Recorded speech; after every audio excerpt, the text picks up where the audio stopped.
আমি ডিউটি করতেছিলাম, হঠাৎ মাথার উপর থেকে একটা ডিম মতো বের হলো, মানে পড়লো মাথার উপর থেকে, পড়ে একদম আমার সামনে পড়লো। তো ডিমের থেকে একটা বাচ্চা বের হলো, টিকটিকির বাচ্চা। আমি জীবনে কোনোদিন দেখিনি এরকম, যে টিকটিকির বাচ্চা আমার চোখের সামনে এরকম ভাবে পড়বে। তো আজকে প্রথম দেখলাম যে একদম টিকটিকির বাচ্চা, একদম নব্য অবস্থায় কিরকম দেখতে প্রথম আমি দেখলাম। যে কেবল চোখটা একটু ফুটছে, হাঁটতেও পারে না ঠিক মতো। দেখেন ওই যে পাশে ওর ডিমের যে অংশটা সেটা পড়ে আছে, ওই যে সাদা সাদা একটু অংশ, হালকা জলের মতো।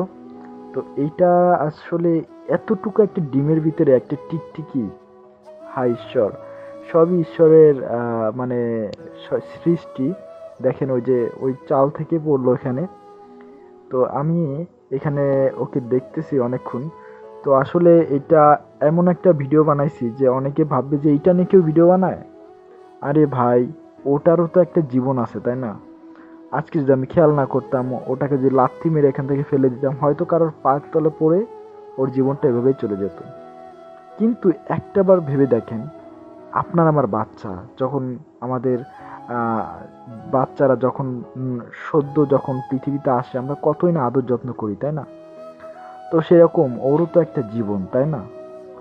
ওরও তো, আমি যদি ওকে আজকে বাঁচাই দিই, ওর একটা জীবন পাবে। আর আজকে যদি আমি ওকে মেরে ফেলি, ওর জীবনটা এখানেই শেষ। তো সেরকমই আমি ওকে একটু সাইডে নিয়ে রাখলাম যাতে ও বাঁচতে পারে।